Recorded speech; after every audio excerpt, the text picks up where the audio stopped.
Жашыбай жакшы калгурбу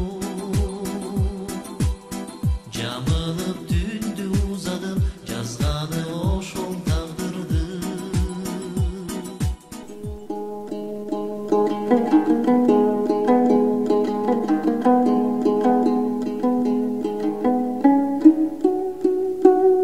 Калың элдин жүрөгүнөн түнөк тапкан ырларды аткарып, кадыры калкка сиңген белгилүү ырчы Болот Тасмаев көзү тирүү болгондо бүгүн 3 январь 50 жашка толмок. Бирок шум ажал залкар талантты өткөн жылы 49 жаш курагында арабыздан алып кетти. Өмүр бизден өтүп кетсе, эл эмгектен эскерсин дегендей, аны бүгүн апасы, бир туугандары, жакын санаалаш достору таң эртеден бейитине барып Куран окуп эскеришти.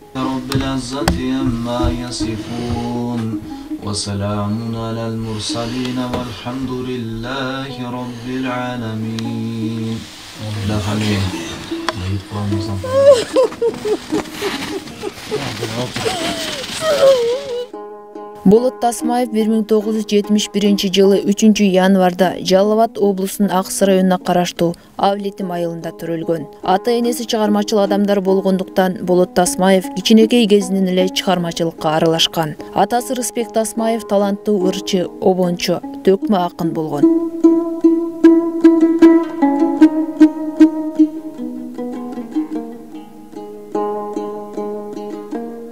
Болот Тасмаев алгач алып баруучулук менен алектенип, аманат ырын ырдап чыгып, эл оозуна алынган. Эң биринчи 14 ырды камтыган Сен билген жоксуң аталышындагы ырлар жыйнагы 2014 жылы жарык көргөн. Ошондой эле Кусалык, Сен сезген жоксуң, Аксынын болом кулуну аттуу бир катар аткарган чыгармалар менен элдин эсинде калды.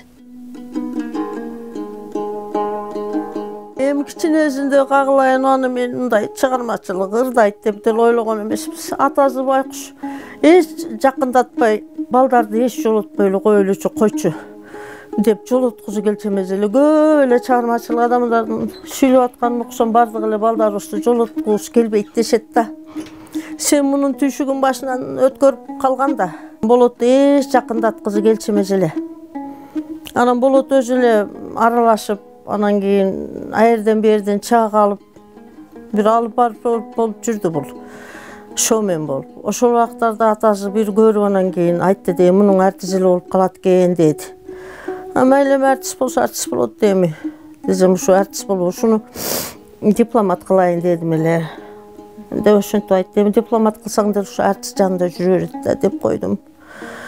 Ошо менен атасы деле ал максатына жетпеди. Болот окуй турган болгондо, башка болгон убактарда а киши өтүп кетип анан байкуш.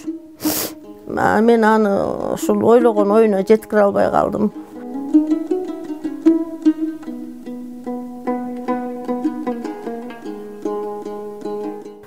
Бирөө менен мушташчу эмес эле, балдарга окшоп ойноп, чаңып, кир болуп, жакасын үзүп, жеңин үзүп келчү эмес эле. Ошондой эле жакшына болуп келип, жакшына болуп жүрчү. Мектепте деле ошондой созулуп жүрдү. Эч мунун бирөө менен жаңжалдашып, жагжаңдап, бир бала болуп мушташкан эч билген жокмун. Ушундай болду, ушундай бала болду. Мен сүйлөсөм деле апа деп сөз менен кайрыбай эле башын үшүнтүп койчу эле. Болду. Эч жок апа, андай болбойт. Же макул апа, кылам дечи эмес. Ушинтип унчукпай башын ийгеп койчу эле. Ошентип эле сүйлөшчү эле экөөбүз. Ушинтип Болоттун интервьюсун берем деп эч ойлогон эмес. Сабак болуп кетейин. Күн өткөн сайын унутуп, нарак болобу десем кайра сагынып кетип атам аябай. Көргүм келет. Аргамды таппай жүрүм да калып жүрөм. Каяктан табышым билбейм. Бирөө келип, силер окшогондор бирөө келсе алар менен алаксып, ошентип калам. Анан үйдө эч ким жок болсо эле, самадан башым көктөрүлүп, тим эле жаман болом.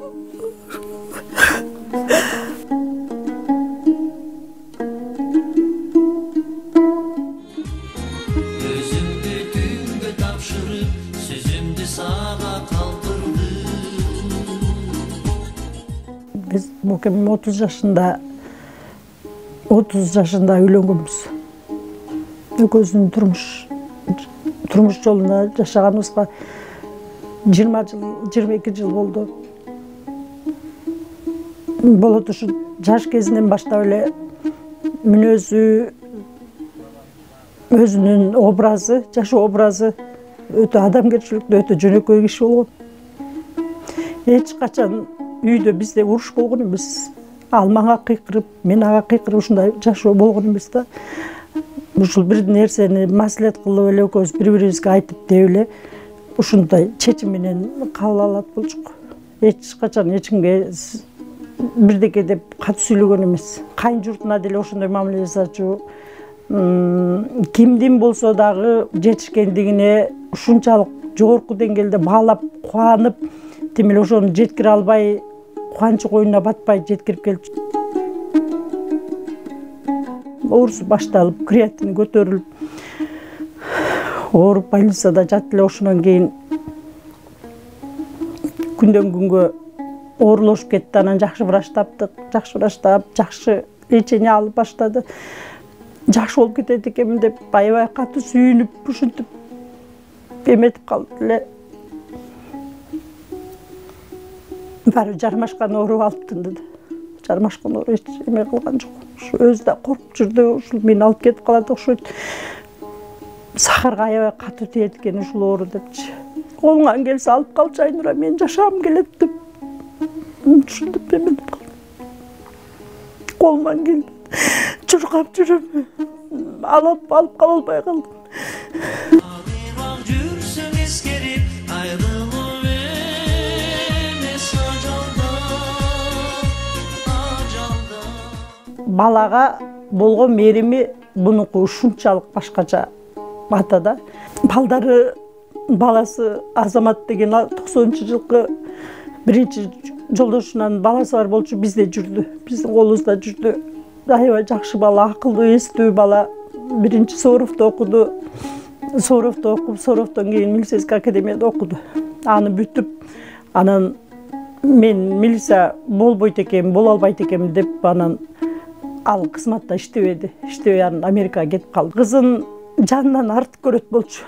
Ушунчалык киминтип чогуу отуруп калганыбызда кызым жесин, кызым ичсин деп түнү туруп алып, кайра өп, ушинтип жаным эле жаным деп ушунчалык жанынан артык көрдү. Мен ошо дипломат болом деген максатым бар эле, кызымды дипломат кыл деди. Анан ошол Америкада жүргөн балам деле айтчу болчу эме деп. Дипломат эле болбойсуңбу десем, жок, мен милиция болом деп ушинтип эметет.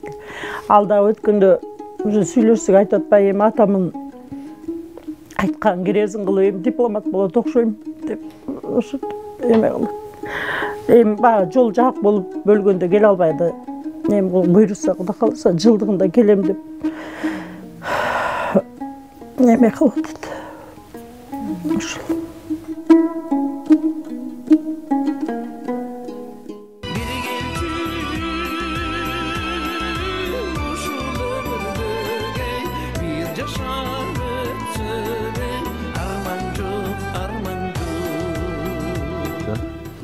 Кичинекейибизден биз ушул бир жур канды жамынып, чоң энебиздин үйүндө чоңойдук. Кезүү кайтарып, уй кайтарып, кой кайтарып, анан ошо эмелерге келип, жагы тазиктерди, табактарды коюп алып, эстрадага өзү ошону чапкылап, ойноп, ырдап. Биздин ушу Тасмаевдардын ичинен ушу Рысбек экен менен кийинки ушу Болот экен сахнаны адамы болуп, элге бат аралашып, чоң концерттерди алып барып жүрдү. Биз сыймыктанат элек, акебиз телевизордон чыгып жүрөт, артист болду деп. Анан ошо акемдин артынан кызыгуу койгонуп, мен дагы ошо искусство институтуна тапшырып, ошол жерден билим алып, анан мен да чоң сахнага аралашып кеттим. Кийин аралашканда көп кеңештерин айтып жүрдү. Ушундай эме бол, сен элдин көзүнө көрүнө баштадың, мындай көп кетпе, чепейил бол. Ушундай эме бол, эл бул жылдыз оорусу деген болот. Адам жөнөкөй болуп өттү. Ошо жөнөкөйлүктү үйрөтүп, жакшы тарбияларын айтып кетти.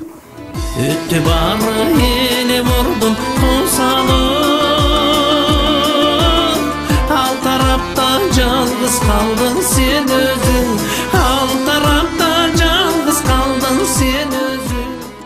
атам дагы ушу 49 жашында өтүп кетти эле. Атам ушу мен эсептеп көрсөм бир 20 күн эле ашыкча жашады да. Көбүрөөк жашаса болот эле. Быйыл юбилейин өткөзөт элек, Кудай буйруса. Вот эмне кылабыз? Шумажал алып кетти. Агамага болгон мамилеси, агалык мамилеси биздики көбүнчө творчество менен болчу. Ушу ырларды көп талдачубуз. Акемдин кылган ушул музыка дүйнөсүнө кылган бир уч болсо дагы эмеси калды деп ойлойм да. Мындай орустар айтмакчы лепта деп коет. Azdeklet suygun sulunu Azaba tutkan ulunu Karındaş menden kaçmadın Aksının bolun kulunu Biz Bokem ekөөбүз 98-99 жылдардан бери таанышпыз. Ошо маалда Бокем, мен Жалал атта иштечүмүн, филармонияда. Бокем Ошто иштечү. Ошондон бери тааныш болуп жүргөнбүз. Кийин бара аябай жакындашып, как чыгармачыл адам катары. Кийин мындай үй-бүлөлүктө мындай катташуубуз бар эле. Анан ушу былтыркы жылы Бокем менден ошо сурап калды.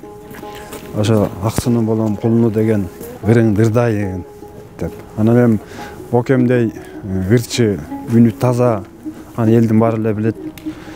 Эч кандай, тем более өзүмдүн жакын саналаш досум. Макул дедим ырда. Жана бул ырды аранжировщиктерге апарып, экөөбүз чогуу апарып берип жүрдүк, берип ырдап. Анан бул ырдын деле Бокем ырдап чыкканына кетте 3 айын эле жүзү болгон болчу. 3 ай эле болду эле. Анан экөөбүздүн жакшы пландарыбыз бар эле. Кудай буйруса, ушу быйылкы 2021 жылдын жайында, июнь айында деп план кылдык эле. Аксынын керемет жерлеринен барып, ушул ырга клип тартабыз деген жакшы пландарыбыз бар эле. Бирок тилекке каршы ошо пландарыбыз ишке ашпай калды. Бокем Шумажал алып кетти.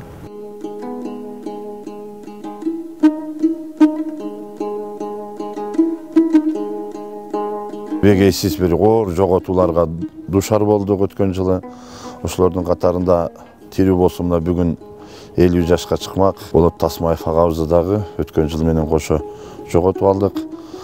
Анан албетте мен ушул өнөр дүйнөсүнө аралашканы Болот ага менен алып баруучу катары дагы экөөбүз тойлордо, жакшылыктарда жолугушуп алгач тааныганым ошол болду.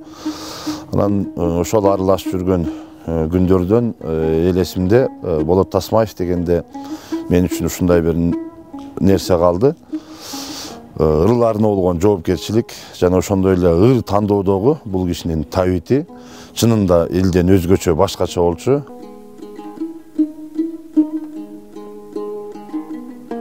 Болот экенин дагы бир касиети мындай дүйнө кууганды, жол болсо бир акчага келгенде бир мындай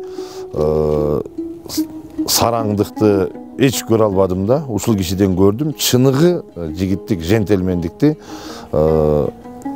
башкаларга үлгү тута турган нерсе катары. Анан эң башкысы өтө оор жоготуу. Бул анткени ошол өнөр адамдарынын катарында эле башка дагы тармак, башка дагы багыттагы адистерди жоготтук. Бирок менин жүрөгүмдө мына ушул аксы таланттардын арасынан Ысак Парпиевдин, Зайырбек Ажыматовдун, Болот Тасмаевдин кетиши дагы бир ушул аксы жери үчүн, аксы эл үчүн, жалпы кыргыз эл үчүн өтө оор жоготуу деп билем. Жаныңда жарым менен бир болуп кайткым келди. Жаныңда жарым менен бир болуп кайткым келди. Экөөбүз бала чагыбыздан көчөлөрдө чогуу жүргөн, бир жагы классташ, бир жагы дос. ушу күндөргө чейин катташып жүргөн досум эле. Бүгүн 50-ге чыкмак. Баарыбыздан эң кичүүбүз, эң эркебиз ушул болчу достордун арасынан. Эгер көзүбүз бар болсо 50 жашын чогуу шаңдата смокпуз. Айлы жок мына. Мүрзөсүнө келип Кур'ан окугандан башка айлы жок.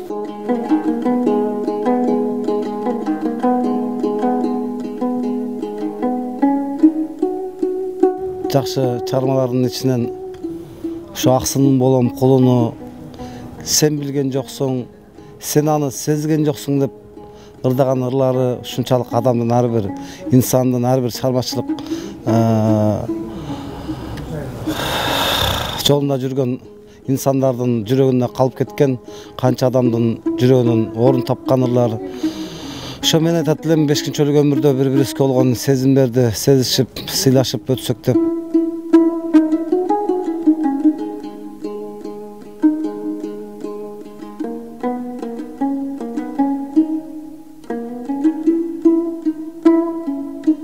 Болот агабыз менен бирге ырыскы издеп, гастролдоп жүргөн инсан катары айта кетсем, Болот агабыз абдан адамгерчиликтүү, аркасына байлык эмес, адам калтырган, дос калтырган, өзүн эскерип жүрө турган, муун калтырган, инилерди, карындаштарды калтырган адам деп билем.